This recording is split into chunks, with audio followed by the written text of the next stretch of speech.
현재 우리는 윤석열 대통령의 12.3 계엄령과 이에 대한 민주당발 탄핵 정국으로 인해 정치적 격변의 시기를 맞고 있습니다. 서울중앙지법이 최근 2차례에 걸쳐 윤 대통령의 구속영장을 불허한 후 검찰의 강행적 구속기소로 인해 탄핵을 둘러싼 갈등은 범국민적 저항운동으로 확산되고 있습니다. 윤 대통령의 변호인단은 최근 공수처와 서울 서부지법의 불법 개입 의혹을 강하게 제기하며 대통령의 헌정질서 수호 의지를 재확인했습니다. 윤 대통령은 나라를 바로잡기 위해 각오하고 직무를 수행하겠다고 국민에게 강력한 메시지를 전했습니다. 이러한 결단은 국민의 신뢰로 이어졌습니다.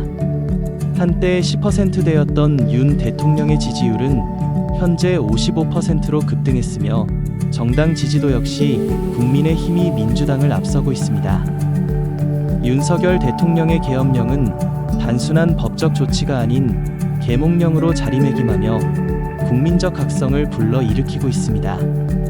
미 정보당국 DIA의 블랙옵스 팀과 한국이 공조한 중국인 간첩단 검거작전, 그리고 한국 선관위발 부정선거 문제, 공수처의 불법 수사 및 판사 쇼핑, 주요 언론사의 좌편향 보도, 중국 공산당의 조선족을 동원한 거짓 여론 조작, 더불어민주당의 카톡 검열 참여. 이러한 행태는 자유대한민국 헌정질서를 위협하며 제2의 홍콩으로 전락할 것이라는 비판과 함께 범국민적 위기의식을 불러일으켰습니다. 스카이데일리에 따르면 지난해 12월 3일 경기 수원 선거관리연수원에서 기습 전개된 한미 공조 중국인 간첩단 검거작전은 미 정보당국 블랙옵스 팀과 국가정보원의 비상임 특임요원들 작품으로 밝혀졌습니다.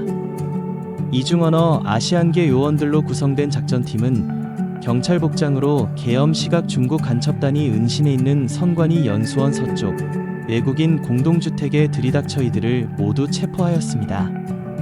체포한 중국인들은 경찰차에 분승 압송되었는데 미국 선거조작 가담자는 미국 본토로, 한국 선거 가담자들은 주일미군 기지를 거쳐 오키나와 나하시에 소재한 가데나 미 공군기지와 인접한 곳에 비밀리에 억류되어 있다고 전했습니다.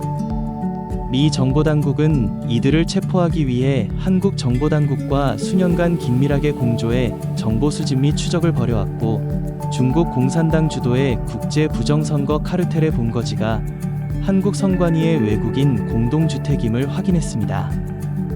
이들은 또한 프로젝트 모긴으로 알려진 인공지능 매크로를 개발하여 우리나라 댓글 조작에도 관여한 것으로 알려졌습니다.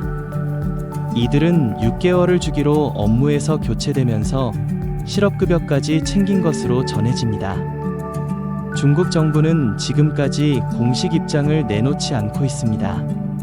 윤 대통령에 대한 탄핵 반대 집회는 20, 30대 젊은 층이 주도적으로 참여하고 있고, 부산, 광주, 대구 등 주요 지방도시로 확산, 광주에서 윤 대통령의 지지율 30% 돌파, 태극기와 성조기를 든 한미동맹 지지, 안철수, 홍준표, 오세훈 등 범여권 인사들의 사법부 행태 규탄, 유창종 전 검사장 및 전현직 검사장급 인사들이 공수처를 규탄하며 윤 대통령에 대한 불구속 입장을 표명하는 점 등 모든 정황은 하나의 방향을 가리키고 있습니다.